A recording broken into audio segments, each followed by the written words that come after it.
Interesting, some recent comments from Chris Christie when he was talking about the war recently and the way he views this moment in Donald Trump. Take a listen to that. Donald Trump is about to become what he never, ever wanted to be, Jimmy Carter. Yes. He is being held hostage by Iran.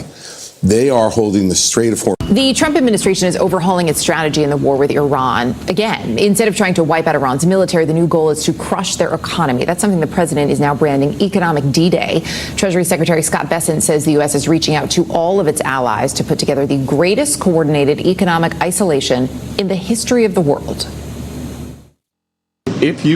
Welcome back to Clips News. Today, we are tracking a major geopolitical escalation as President Donald Trump orders a sweeping economic warfare campaign targeting Iran, declaring what his administration calls an economic D-Day against Tehran.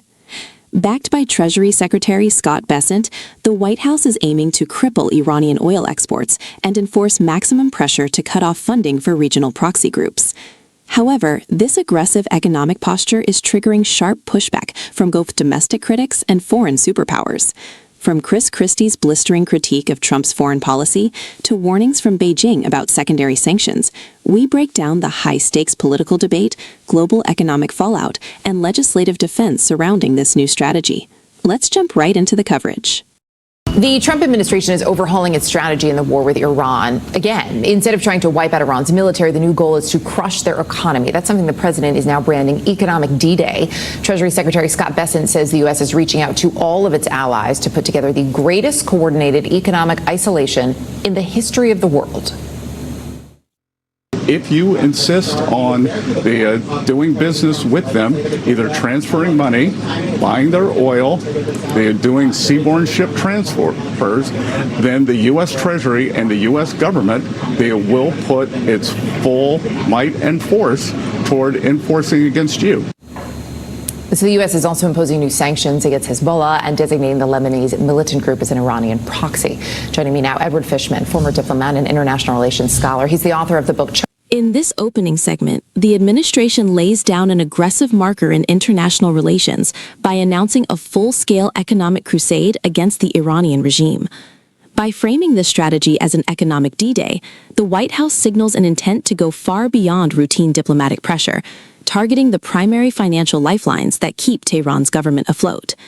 Treasury Secretary Scott Bessent outlines a coordinated attempt to enforce maximum pressure, specifically aimed at cutting off illicit oil sales and freezing sovereign assets across international financial networks.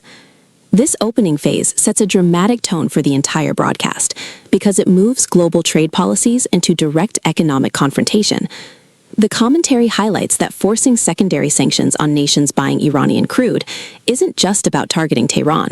It directly impacts global energy markets and tests the compliance of foreign trade partners. It sets up the core question for viewers. Can economic warfare alone force political compliance, or will it trigger unintended global consequences?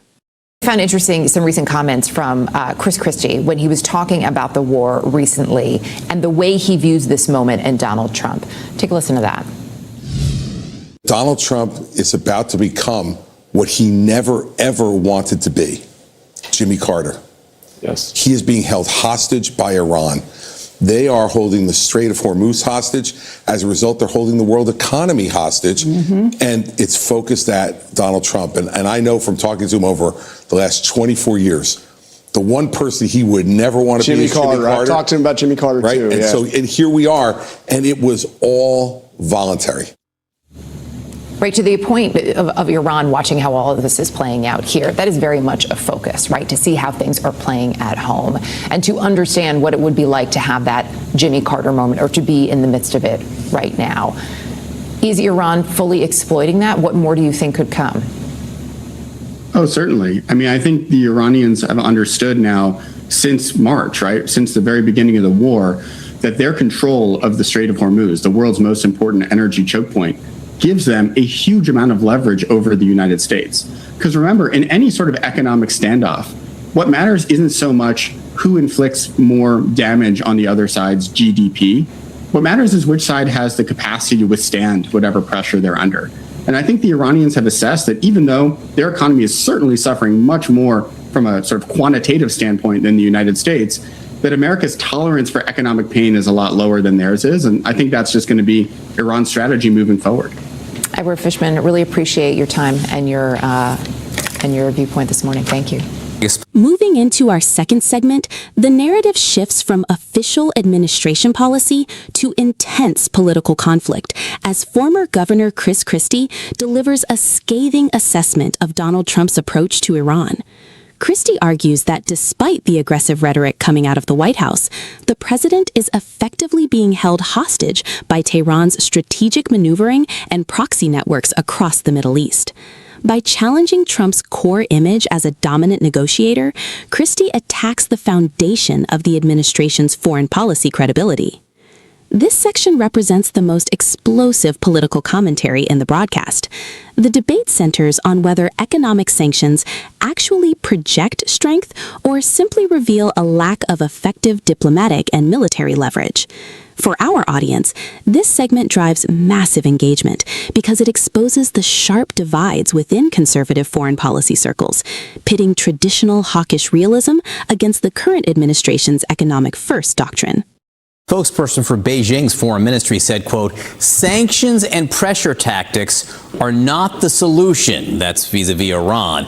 This as President Trump declared what he called an economic D-Day on Iran. And this is how Treasury Secretary Scott Bessent said that the economic activity would affect the military operation. If we are doing the maximum economic pressure, then that means that likely there will not be a large-scale kinetic restart. But I would emphasize that is for now. With us now is Congressman. In our final segment, the focus broadens to international diplomacy as Beijing issues a firm public warning against Washington's economic tactics. Chinese officials explicitly state that unilateral sanctions and economic threats are not the solution to Middle Eastern stability.